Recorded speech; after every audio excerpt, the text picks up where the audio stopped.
Família abençoada, mais um podcast, nós estamos aqui, Fala Família, para você interagir, para você perguntar, para você poder crescer mais um pouco. Estamos aqui juntos, começamos uma série de palavras relacionadas a uma mentalidade próspera. No podcast anterior, nós já começamos falando sobre...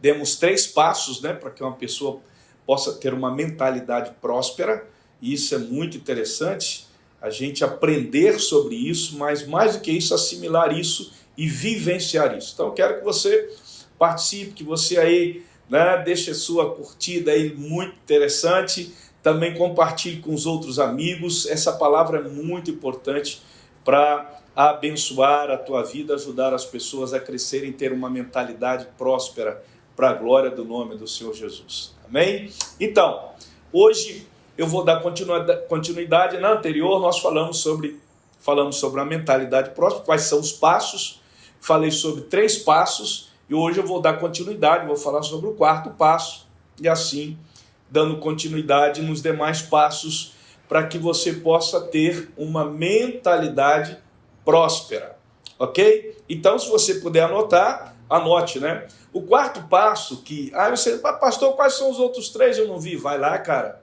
Vai lá, entra lá no canal da família, esse canal aí que você está aí assistindo. Vai lá, pega lá, você vai assistir os 3 primeiros passos que eu falei, tá bom? Para a gente ganhar tempo aqui. Mas vamos lá, o 4º passo. Confesse o que você acredita, não o que você sente. Você ter uma mentalidade próspera, você não pode ficar declarando, aquilo que você sente. Não é assim. Nós, entenda bem, nós possuímos o que confessamos. Possuímos salvação, confessamos Jesus como Senhor de nossas vidas. Possuímos as promessas de Deus, confessando-as com a nossa boca. Quando você confessa regularmente apenas o que você sente e vê, está prejudicando sua fé. Não está ajudando você a tarefa de abandonar pensamentos que, na verdade, não vão ajudá-lo a prosperar, a crescer, a avançar. Perceba, quando Deus viu o mundo nas trevas, em trevas, melhor dizendo, e falou lá o texto de Gênesis, sem forma e vazio, ele não usou suas palavras para descrever a situação, de como, ele, em vez disso, ele usou a palavra, o poder da palavra dele para mudar a situação. Então, muitas vezes você enxerga uma situação e você fica olhando agora o que fazer. Palavra, declare palavra, profetiza a palavra do Senhor, e isso é muito importante. O Senhor instruiu, a Josué, disse assim: não deixe de falar as palavras deste livro da lei e de meditar nelas de dia e de noite. Então, Josué não apenas tinha de ler o livro ou estudá-lo, mas ele tinha que falar sobre o livro. Então, não adianta você só ler ou estudar. Você tem que falar, você tem que professar, você tem que declarar aquilo que realmente você está tendo conhecimento. Jesus fez isso no deserto em sua tentação com o diabo. Muito provavelmente, o diabo tentou Jesus, como normalmente ele tenta, com pensamentos. Na verdade, muito provavelmente, Jesus não apenas pensou nas Escrituras para combater, Jesus falou as Escrituras. Então perceba como que é coisa diferente. O diabo veio com algo, aquela tentação, e Jesus, ele usou a própria palavra do Pai para poder rebater aquilo ali. Isso demonstra uma mentalidade de prosperidade. É tão poderoso, amados, quanto pensamentos ruins. Quando pensamentos ruins nos atacam, e você abre a palavra, abre a boca para declarar a palavra de Deus, você percebe que quando o pensamento ruim ataca a sua mente, você pega a palavra e declara a palavra e fala a palavra, aquilo que nós estamos pensando, aquilo vai embora e a palavra de Deus é que prevalece no nosso pensamento. Joel, capítulo 3, versículo 7, versículo 10, ele diz assim: diga ao fraco, sou um guerreiro. Você não vai dizer para o fraco que não, que você é fraco mesmo, que você é assim mesmo, que você tem que reconhecer, que não sei o que, não. Você tem que dizer ao fraco: não, cara, você é o fraco, mas você é um guerreiro. Você vai conseguir. Deus vai te dar força. Aceita isso, aprende isso, né? Então, você vai falar a palavra de Deus para ele. Igual o caso de Gideão, né? Quando o anjo chegou para ele e chamou homem valente, ele não entendeu nada, porque ele não se considerava um homem valente. Mas a palavra, mas Deus nos olha exatamente assim. Isso é uma mentalidade de prosperidade, tá bom? Um outro passo, se você quiser anotar aí, vou falar mais pausadamente: resista a pensamentos negativos. Encha-se da palavra de Deus. Se você não lembrar da palavra de Deus da hora, encha-se com pensamentos positivos. Interessante, irmãos, que pensamentos positivos, eles não permanecem. Eles precisam ser adicionados continuamente. Por exemplo, é assim que a palavra de Deus vai gerando em nós. Agora, pensamentos negativos, eles não vão embora. Interessante isso, né? Eles precisam ser expulsos. Por quê, pastor? Porque você não quer ficar com um pensamento negativo, mas eles estão ali, você precisa mandar embora. Então, olha o que Jesus diz na primeira palavra de Jesus sobre a semente, o solo e o semeador em Mateus 13. Mostra que coisas ruins, como ervas daninhas, precisam ser arrancadas e boas sementes precisam ser plantadas. Então, ervas daninhas, ou seja, pensamentos ruins, eles precisam ser expulsos, arrancados. E boas sementes, elas precisam ser o quê? Plantadas. Todas as sementes boas, elas precisam ser nutridas para que elas germinem, para que a má, né, semente cresça. Você não precisa fazer nada, ela vai crescer. É igual o joio no meio do trigo. Ele vai crescer e você não precisa fazer nada. Você está entendendo? Ela cresce por conta própria.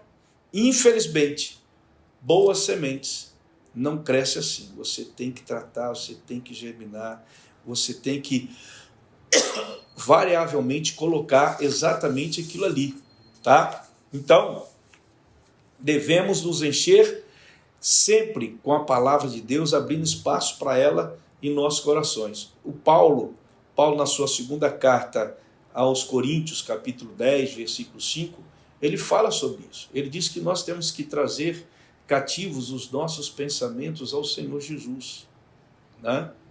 Então, você não pode impedir. Tem uma metáfora que mostra exatamente isso, que você não pode impedir que os pássaros voem sobre sua cabeça, mas você pode impedi-los de construir um ninho na sua cabeça, no seu cabelo.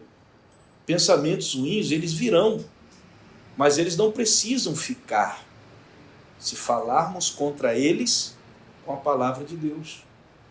Então guarde esse passo,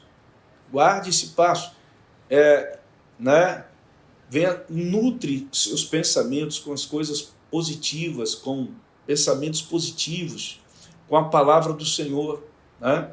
Um outro passo que é muito importante: celebre o processo. A pessoa que tem uma mentalidade próspera, ela celebra o processo exatamente nas fases em que ele alcança. Vai levar tempo, leva tempo para a nossa mente, né, ser mudada, ser moldada a uma mentalidade próspera. Claro que sim, não é de uma hora para outra. né? Eu vejo que a razão pela qual Deus levou 6 dias para criar o mundo e não, né, em vez de um dia só, ele queria nos mostrar como passar pelo processo de mudança.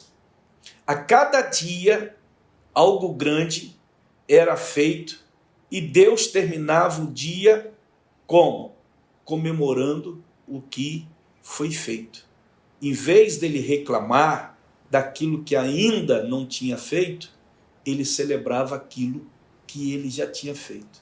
E terminou o dia e ele viu que o que ele tinha feito era bom. Assim foi o primeiro dia. No terceiro dia, quando ainda havia muito trabalho ainda a ser feito, Deus viu que era bom. Deus não olhou para aquilo que estava inacabado. Ainda havia muito a ser feito. Mas ele celebrou aquilo que já estava completo. Nós não fazemos isso. O processo é assim. São etapas. Em cada etapa que você terminar, que você completar, celebre. Mas pastor, ainda falta outras etapas. Celebre cada uma delas. A renovação da nossa mente, ela acontece quando celebramos pequenas vitórias e focamos no que Deus está fazendo. No que Ele está fazendo e não no que Ele irá fazer. Então a mentalidade próspera, ela entende assim, ela absorve assim. Então celebre as pequenas vitórias. Essa é a renovação da nossa mente. O diabo, muitas vezes, ele tenta atrapalhar o nosso processo de renovação da nossa mente, buscando o quê? Buscando comparar seu progresso com o de outra pessoa. Só que, irmãos, cada um de nós estamos em estágios diferentes. Então não devemos fixar, né, os nossos olhos na pessoa que está correndo ao meu lado, ou na frente ou atrás. Os nossos olhos têm que estar fixados no autor e consumador da nossa fé. Por isso não devemos nos comparar com os outros, né? Comparar mata a satisfação. Somos encorajados na palavra de Deus a correr a corrida olhando para Jesus e não para o outro corredor. Por isso, não viva a vida, não procure ficar se comparando com os outros que já estão na frente, ou que está atrás, ou que está ao seu lado. Lembre-se, querido, você é completo em Deus. Você não precisa se comparar aos outros. Comparar leva você a reclamar. A reclamar de quem? De Deus. A pessoa com a mentalidade próspera, ela não vive reclamando, pelo contrário, ela celebra cada momento da vitória, ela celebra, né? Se o gramado do seu vizinho parecer mais verde do que o seu, normalmente a gente olha para o gramado do vizinho e parece que o dele está mais verde do que o nosso, comece a regar mais o seu próprio gramado. Comece a regar. Talvez falte alguma coisa. Seja você a melhor versão de que o mundo já viu. Seja você a melhor versão de que o mundo já viu. É isso que Deus quer. Lembre-se, o que Deus começou, a obra, Ele é fiel para terminar. E Ele ainda não terminou. E essa obra é você. Uma mentalidade próspera celebra o processo. Celebre cada etapa. E por último, né, vou parar aqui o 7º passo, né? Na outra sexta-feira nós vamos dar continuidade a essa série da mentalidade próspera, porque eu entendo que isso é muito um tema muito proposital, né? E que é odierno, ou seja, do momento que nós estamos vivendo. É dessa geração que nós estamos vivendo. Que por mais que tenha muita tecnologia, a geração está perdida numa mentalidade de escassez e não de prosperidade, conforme diz a palavra do Senhor. E o último passo, espere por milagres. Esperar que algo de bom aconteça é uma escolha, é um ato de nossa fé. Uma pessoa com a mente renovada, com uma mentalidade próspera, ela tem o quê? Ela tem expectativas positivas na vanguarda da sua mente. Ela não tem expectativas negativas de destruição, de morte, de doença, de quebra de relacionamento, de fracasso nos negócios. Não! Substitua essas expectativas negativas por expectativas positivas. As expectativas são um local de criação de milagres. Algumas pessoas, normalmente elas acordam de manhã com a sensação de que algo ruim vai acontecer com elas. E eu vou te dar um conselho. Se isso acontecer com você, eu vou dizer para você, esses pensamentos, essa sensação, não vem de Deus. Isso vem do diabo. Volte para sua cama, se levante novamente, até sentir que Deus é bom e que planeja coisas boas para a sua vida.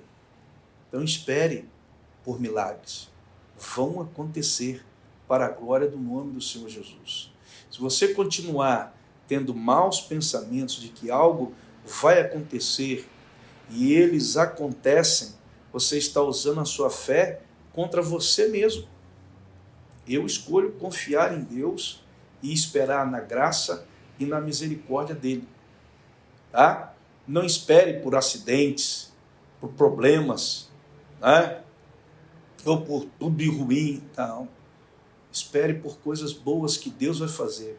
Mas, pastor, pode acontecer coisas ruins? Pode, mas eu não espero por elas. Sinceramente, não.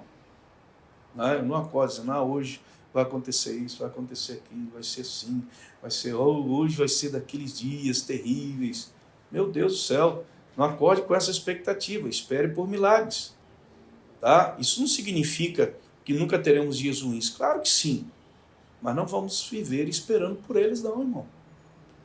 Nós vamos viver sempre esperando pelo dia bom. Cada dia, a Bíblia diz que Deus fez o dia para que nele nos alegremos.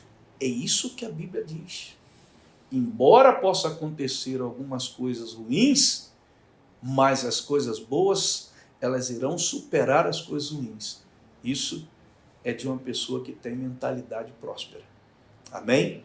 Eu espero que você tenha anotado aí, né, esses outros 4 passos de uma pessoa que tem uma mentalidade próspera. Então vamos avançar nisso. Na próxima sexta eu continuo essa série aqui no nosso podcast, tá?